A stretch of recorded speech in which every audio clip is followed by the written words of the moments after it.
Dear students, in this lecture we discuss exercise 1.1. आज हम exercise 1.1 के कुछ क्वेश्चंस प्रैक्टिस करते हैं।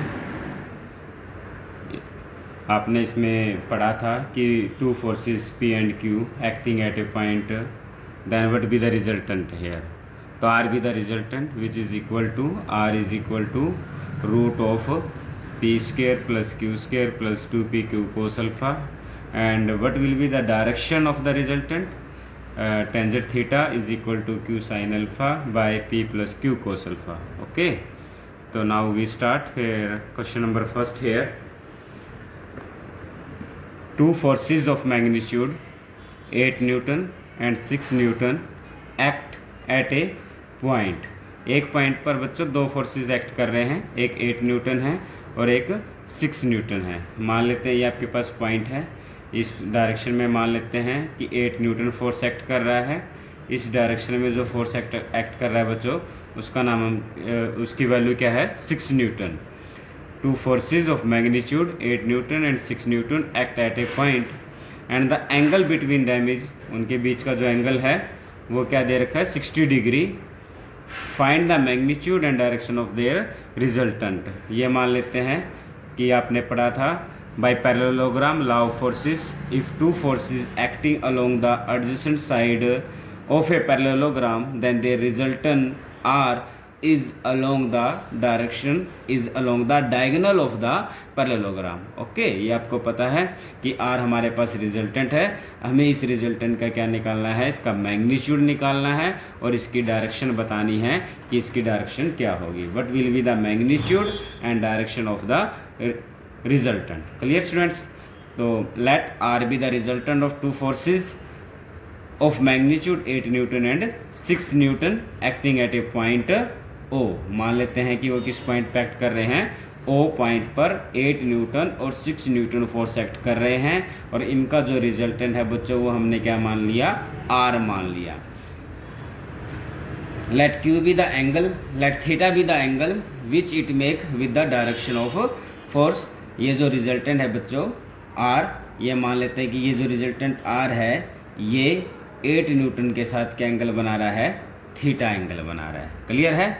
Late theta be the angle which it मतलब resultant make with the direction of 8 newton. Clear है? तो हेयर मान लेते हैं जो 8 न्यूटन है उसको P के इक्वल ले लेते हैं, जो 6 न्यूटन है बच्चों उसको Q के इक्वल ले लेते हैं और alpha be the angle between these two forces that is equal to 60 degree. आपको पता है R be the resultant of two forces acting at a point P acting at a point is R square which is equal to P square plus Q square plus 2PQ cos alpha. तो putting the value of P and Q and after solving this we get R square is equal to 148 and R is equal to root 148 Newton. Clear है? And tangent theta आपको पढ़ा है, हमने article में पढ़ा था। Tangent theta, theta क्या होता है, टेंजेंट थीटा, थीटा आपके पास वो एंगल है जो रिजल्टेंट ने P फोर्स के साथ बनाया है और P की वैल्यू क्या आपके पास 8 न्यूटन है। तो टेंजेंट थीटा की वैल्यू क्या होती है, Q sine alpha by P plus Q cos alpha. P Q और अल्फा की वैल्यू इसके अंदर पुट कर देते हैं।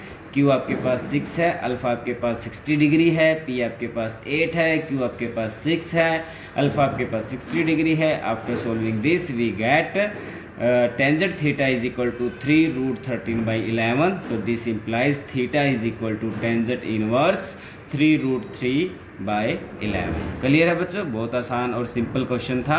आपके पास दो फोर्सेस 8 न्यूटन और 6 न्यूटन किसी पॉइंट पर एक्ट कर रहे हैं, वो हमें गिवन है और हमसे पूछा गया था कि रिजल्टेंट का मैग्नीट्यूड और डायरेक्शन क्या होगी। Okay, now we discuss question number second. In question number second when two equal forces की बात कर रहे हैं और कौन से फोर्सेस की बात कर रहे हैं बच्चों, equal forces. When two equal forces are inclined at an angle 2 alpha. दो इक्वल फोर्सेस हैं जो किसी एक पॉइंट पर एक्ट कर रहे हैं और उनके बीच का जो एंगल है वो बच्चों 2 अल्फा है। Their resultant is twice as greater as when they are inclined at an angle of 2 beta, then prove that, then show that cos alpha is equal to 2 times of cos beta. Okay student, clear है student? Statement में क्या कहा गया है कि जब दो equal forces हैं, अगर उनके बीच का एंगल 2 अल्फा हो, उन्हीं दो इक्वल फोर्सेस के बीच में एंगल अगर 2 बीटा है, तो हमें ये बताना है कि जब एंगल 2 अल्फा है तब रिजल्टेंट की वैल्यू एंगल जब 2 बीटा है उससे ट्वाइस है। अगर ये कंडीशन सेटिस्फाई होती है तो आप ये दिखाइए कि कोस अल्फा किसके इक्वल होगा, 2 कोस बीटा के। ओके, तो लेट कर लेते हैं P and P equal forces दे रखे थे, तो इसलिए हमने Q को भी क्या मान लिया बच्चों, जो Q फोर्स होता है तो उसको भी हमने क्या मान लिया, P मान लिया। Let P and P be 2 equal forces and R be the resultant.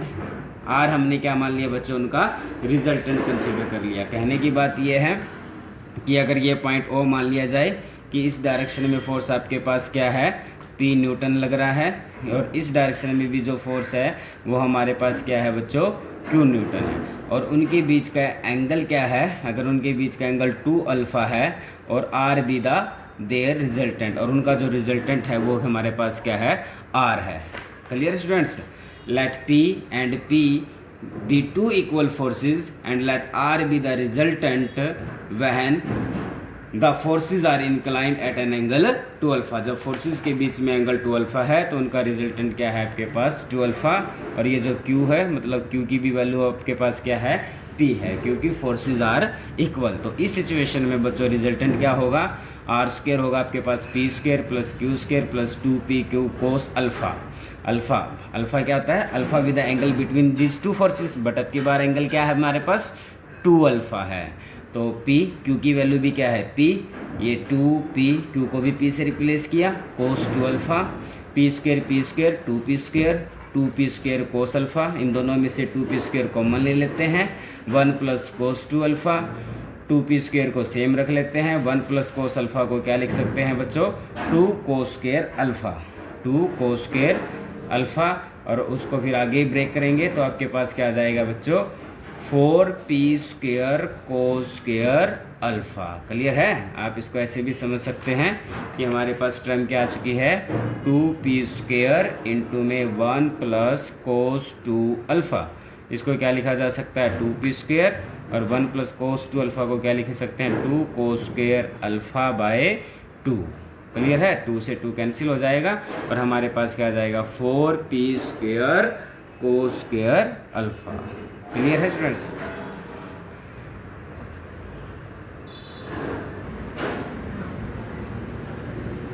Okay students, R square is equal to P square plus Q square plus 2PQ cos 2 alpha.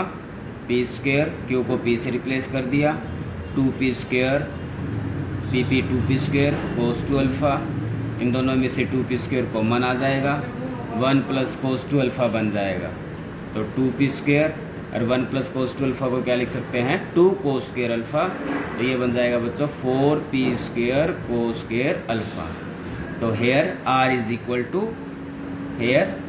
Equal to root of 4P square cos square alpha, तो means R is equal to 4 का root 2 आ जाएगा, P square का P, cos square alpha का cos alpha. Clear है? Okay. और second case है आपके पास, जब फोर्सेस तो इक्वल हैं और उनके बीच का जो एंगल है बच्चों वो क्या है आपके पास, 2 बीटा है। सेम फोर्सेस हैं और उनके बीच का एंगल 2 अल्फा की बजाय अगर एंगल क्या हो जाए बच्चों, एंगल क्या हो जाता है, 2 बीटा हो जाए, तो उस सिचुएशन में जो रिजल्टेंट है उसका नाम हम क्या रख लेते हैं, R डैश रख लेते हैं। Let R dash be the resultant when they act at an angle 2 beta. जब इक्वल फोर्सेस जो P और P हैं उनके बीच का एंगल अगर 2 बीटा है तो हमने जो रिजल्टेंट फोर्स है वो क्या ले लेते हैं, R डैश। तो सेम केस होगा, तो R डैश की जो वैल्यू होगी वो क्या हो जाएगी, 2P, जहाँ कोस अल्फा था यहाँ पर क्या आ जाएगा बच्चों, 2P कोस बीटा। क्लियर है? सेम है। अब क्वेश्चन की स्टेटमेंट में कहा था कि जब एंगल बिटवीन 2 अल्फा है, जब एंगल आपके पास एंगल 2 अल्फा है तो उस सिचुएशन में जो रिजल्टेंट है वो डबल है, किससे, जब एंगल आपके पास क्या है बच्चों, 2 बीटा है। तो इसका मतलब क्या है कि बाय द गिवन कंडीशन जो आर है और एक आपके पास आर डैश है।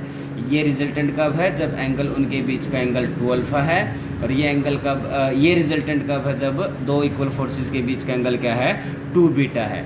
आपको दे रखा है कि ये रिजल्टेंट इस रिजल्टेंट से डबल है, ये वाला डबल है, तो ये इक्वल कब होंगे? जब इसको किससे मल्टीप्लाई कर देंगे हम? 2 से। तो इसलिए r is equal to 2 R dash, R की वैल्यू पुट कर दी, आर डैश की वैल्यू पुट कर दी। यहाँ से आपने देखा 2 को कट कर देगा, p को कट कर देगा, तो cos alpha is equal to 2 cos beta. हमें शो भी यही करना था ना बच्चों, कि show that cos alpha is equal to 2 times of cos beta. Clear students? Okay, अब हम क्वेश्चन नंबर 3 करते हैं। क्वेश्चन नंबर 3 में क्या है? The resultant of 2 forces P and Q is R। 2 forces हैं P और Q, उनके रिजल्टेंट क्या है? R। If one of the force is be reverse in direction, अगर एक फोर्स की जो डायरेक्शन है वो क्या कर दी जाए बच्चों? रिवर्स कर दी जाए, और तब उस सिचुएशन में जो रिजल्टेंट है वो क्या है? S है। तो show that R square plus S square is equal to 2 times of P square plus Q square. Clear है स्टूडेंट्स? इस क्वेश्चन में क्या दे रखा है? आपके पास 2 फोर्सेस हैं, एक फोर्स आपके पास P है और एक फोर्स आपके पास क्या है? Q है। और एक इन दोनों जो फोर्सेस है, इन दोनों फोर्सेस का रिजल्टेंट आपके पास क्या है? R है। क्लियर बच्चों? अब कहता है कि अगर इनमें से किसी भी एक फोर्स की डायरेक्शन रिवर्स कर दी जाए, मान लेते हैं कि हम Q जो फोर्स है उसकी जो डायरेक्शन है वो क्या कर दी हमने? रिवर्स कर दी, मतलब ये वाली डायरेक्शन कर दी। अब जो नया रिजल्टेंट आया, एक तो P फोर्स इधर है, अब जो Q फोर्स की डायरेक्शन है वो इस साइड है, तो जो नया रिजल्टेंट है वो मान लेते हैं कि वो आपके पास क्या है? S है। तो आपको क्या शो करना है कि पुराने जब P और Q इस सिचुएशन में है तो उसका रिजल्टेंट मतलब R का square plus S square is equal to 2 times of P square plus Q square, ये शो करना है बच्चों। ओके स्टूडेंट्स, तो हमने क्या किया? Let alpha be the angle between the direction of the forces. मान लिया कि ये 2 फोर्सेज थे, इनके बीच में जो एंगल है वो क्या है बच्चों? अल्फा है। Late alpha be the angle between the direction of the forces P and Q, और R भी the resultant of force P and Q। तो इस सिचुएशन में R स्क्वायर किसके इक्वल होगा? P square plus Q square plus 2PQ cos alpha. Let the force Q भी reverse इन direction, अगर Q force को उल्टा कर दिया जाए, मतलब Q को जब रिवर्स इन डायरेक्शन करेंगे तो Q को किस में चेंज कर देंगे बच्चों? माइनस Q से। तो न्यू रिजल्टेंट जो आपके पास नया रिजल्टेंट बना वो आपके पास क्या होगा बच्चों? S, उसका नाम S है। तो by the result S square is equal to P square plus Q square. Q का काम कौन करेगा? Minus Q square plus 2PQ, Q की बजाय क्या आ जाएगा? Minus Q cos alpha. तो from this P square minus Q का स्क्वेयर करोगे तो Q square minus 2PQ cos alpha. तो फर्स्ट और सेकंड को ऐड करेंगे तो आपके पास आ जाएगा R square plus S square. 2PQ cos alpha से माइनस 2PQ कोस अल्फा आपका कैंसिल हो जाएगा, पी स्क्वेयर और पी स्क्वेयर 2P स्क्वेयर बन जाएगा, और क्यू स्क्वेयर और क्यू स्क्वेयर 2Q स्क्वेयर, 2 आपका कॉमन आ जाएगा। यही हमें बच्चों क्या करना था? इसमें प्रूव करना था। Clear students? ओके,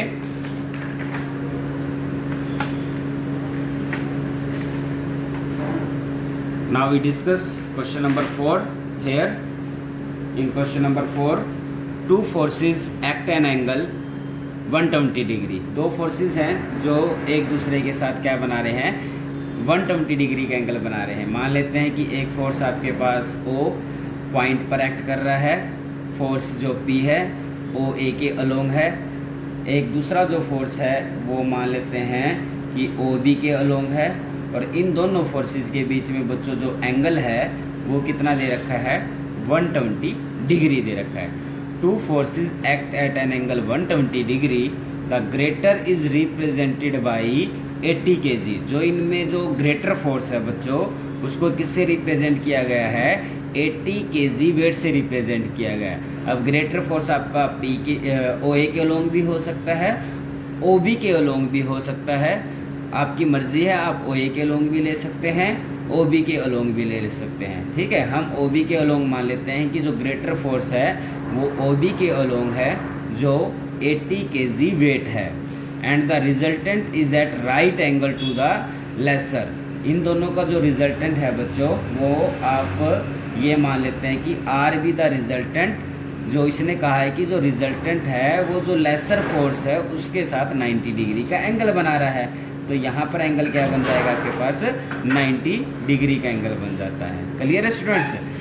यहाँ पर यही दिया है कि the resultant is at right angle, resultant is at right angle to the lesser. अगर ऐसी सिचुएशन है फाइंड द लेटर, तो मतलब जो लेसर फोर्स है उसकी वैल्यू हमें फाइंड आउट करनी है। Clear student? क्या दे रखा था क्वेश्चन नंबर 4 में, दो फोर्सेज हैं जिनके बीच का एंगल 120 डिग्री है। उनमें से जो ग्रेटर फोर्स है उसकी वैल्यू 80 kg वेट दे रखी है, जो हमने OB के अलोंग मान लिया। और इन दो फोर्सेस का जो रिजल्टेंट है वो लेसर फोर्स के साथ क्या बना रहा है, 90 डिग्री का एंगल बना रहा है। तो आप लेसर फोर्स की वैल्यू निकालिए। ठीक है, let P kg weight be the lesser force. हमने मान लिया कि जो कम फोर्स है उसकी वैल्यू क्या मान ली हमने, P हमारा क्या किस चीज़ को रिप्रेजेंट कर रहा है, लेसर फोर्स को रिप्रेजेंट कर रहा है। P kg weight be the lesser force and the greater force भी रिप्रेजेंटेड बाई, ग्रेटर फोर्स जो है हमारा वो क्या है, 80 kg वेट को रिप्रेजेंट कर रहा है। जो इन दोनों फोर्सेस के बीच का जो एंगल है वो 120 डिग्री है with the direction of P। Clear? मान लेते हैं the resultant make an angle 90 degree. ये हमें दे रखा है कि जो रिजल्टेंट है वो 90 डिग्री का एंगल बना रहा है। किसके साथ बना रहा है, P के साथ बना रहा है। आपको पता है क्या, टेंजेंट Q के बारे में पता है कि टेंजेंट थीटा, थीटा क्या होता है, theta with the angle made by the resultant along OA के अलोंग जो एंगल बनता है, भी रिजल्टेंट ने जो एंगल बनाया है वो हमारे पास क्या होता है, थीटा। और टेंजेंट थीटा के बारे में आपको पता है वो किसके बराबर है, Q sine alpha by P plus Q cos alpha. Q का काम कौन कर रहा है आपके पास, पहले थीटा का काम किसने किया आपके पास, 90 डिग्री। Q का काम किसने किया, 80 kg ने। अल्फा का काम किसने किया, 120 डिग्री ने। इसको सोल्व किया, टेंजेंट 90 की वैल्यू इन्फिनिटी होती है। तो ये वैल्यू आपके पास इन्फिनिटी है। ये वैल्यू आपके पास इन्फिनिटी कब हो सकती है, जब नीचे वाली टर्म क्या आ जाएगी आपके पास, नीचे वाली टर्म की वैल्यू 0 आएगी, तभी तो ये वैल्यू इन्फिनिटी बनेगी। तो इसलिए नीचे वाली टर्म को 0 के इक्वल रख लेते हैं। P plus 80 cos 120 is equal to 0। तो P प्लस 80 कोस 120 की वैल्यू -1/2 इज इक्वल टू 0। तो P is equal to 40 kg weight. Okay students, clear? हमसे यही तो पूछा था, लेसर फोर्स की वैल्यू निकालिए। Okay, now we discuss question number 5 here. In question number 5 given that find the angle between two equal forces P and P।